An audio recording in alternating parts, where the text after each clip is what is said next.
একবার ইমাম আহমদ ইবনে হাম্বল রাহিমাহুল্লাহ শামের একটি শহর হয়ে ফিরছিলেন। পথিমধ্যে ইশার সালাতের ওয়াক্ত হয়ে গেলে তিনি নিকটের একটি মসজিদে ঢুকে পড়লেন সালাত আদায়ের জন্য। যেহেতু রাত হয়ে গেছে এবং তাকে যেতে হবে অনেক দূর, তাই ইমাম আহমদ রাহিমাহুল্লাহ রাতটা ওই মসজিদে কাটানোর ব্যাপারে মনস্থির করলেন। ফজরের সালাত আদায় করে ভোরে ভোরেই তিনি পুনরায় যাত্রা শুরু করতে পারবেন। তাই তল্পিতল্পা নিয়ে ইমাম আহমদ রাহিমাহুল্লাহ মসজিদে ঢুকলেন এবং যথারীতি ইশার সালাত আদায় করলেন। কিন্তু বিপত্তি বাঁধল তারপরে। ইমাম আহমদকে সালাত শেষ করার পরেও মসজিদে বসে থাকতে দেখে মসজিদের দ্বাররক্ষী বলল, মসজিদ বন্ধ করা হবে, আপনার সালাত কি শেষ হয়েছে? দ্বাররক্ষীর প্রশ্নের জবাবে ইমাম আহমদ রাহিমাহুল্লাহ বললেন, জি, আমার সালাত শেষ হয়েছে, কিন্তু আমার ইচ্ছে যে আজ রাতটা আমি এই মসজিদেই কাটাবো।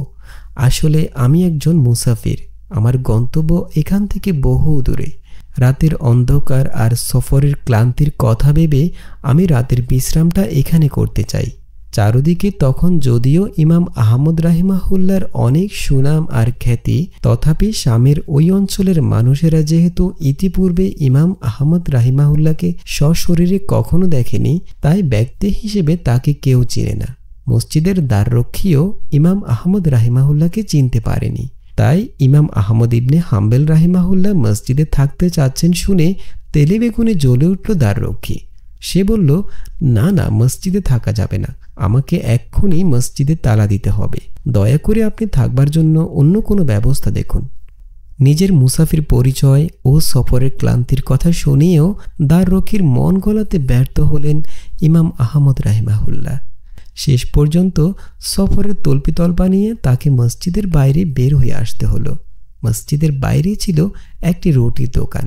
রুটিওয়ালা মসজিদের দ্বাররক্ষী এবং ইমাম আহমদ ইবনে হাম্বলের মধ্যকার কথাবার্তা কিছুটা আঁচ করতে পেরে ইমাম আহমদকে বললেন, জনাব, যদি কিছু মনে না করেন, আমার রুটির দোকানে আপনি রাতটা পার করতে পারেন। আপনি মুসাফির মানুষ, সফরের ক্লান্তি নিয়ে এই দীর্ঘ রাতে দূরের পানে যাত্রা করা আপনার উচিত হবে না। আমাদের এখানে থাকতে আশা করছি আপনার কোনো অসুবিধা হবে না। রুটিওয়ালার আতিথ্য গ্রহণ করলেন ইমাম আহমদ ইবনে হাম্বল রাহিমাহুল্লাহ। তিনি তার তল্পিতল্পা নিয়ে রাতে বিশ্রামের জন্য রুটির দোকানটায় ঢুকে পড়লেন। রুটির দোকানে বেশ কিছুক্ষণ অবস্থানের পর ইমাম আহমদ ইবনে হাম্বল রাহিমাহুল্লাহ বেশ অভিনব একটি ব্যাপার খেয়াল করলেন।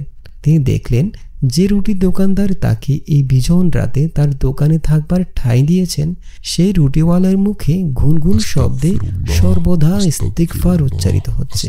তিনি ঠোঁট নেড়ে নেড়ে একদিনে আওড়াচ্ছেন, আস্তাগফিরুল্লাহ, আস্তাগফিরুল্লাহ, আস্তাগফিরুল্লাহ।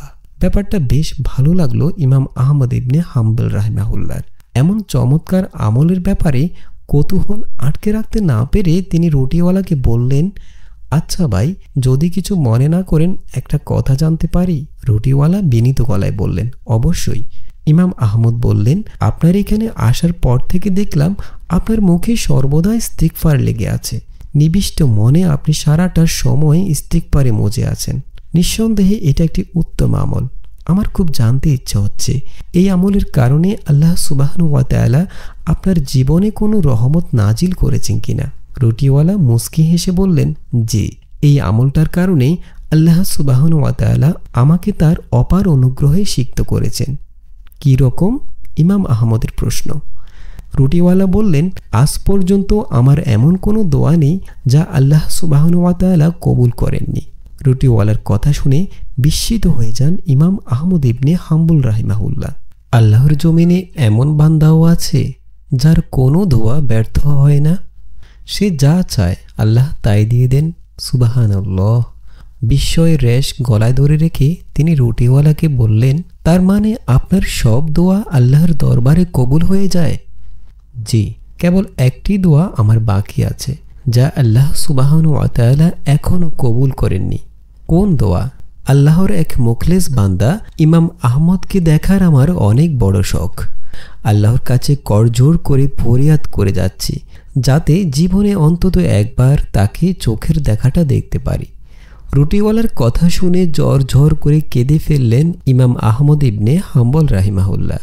বান্দার দোয়া দয়াময় আল্লাহ কতভাবে যে কবুল করেন তা ভেবে অশ্রুজলে সিক্ত হতে লাগলো তার দুটি চোখ। তাকে এভাবে কাঁদতে দেখে রুটিওয়ালা বললেন, আপনার চোখে পানি কেন? আমি কি কোনোভাবে আপনাকে কষ্ট দিয়েছি? ইমাম আহমদ রাহিমাহুল্লাহ তার কান্না বিজড়িত গলায় বললেন, আপনার কবুল না হওয়া দোয়াটাও আজ কবুল হলো ভাই।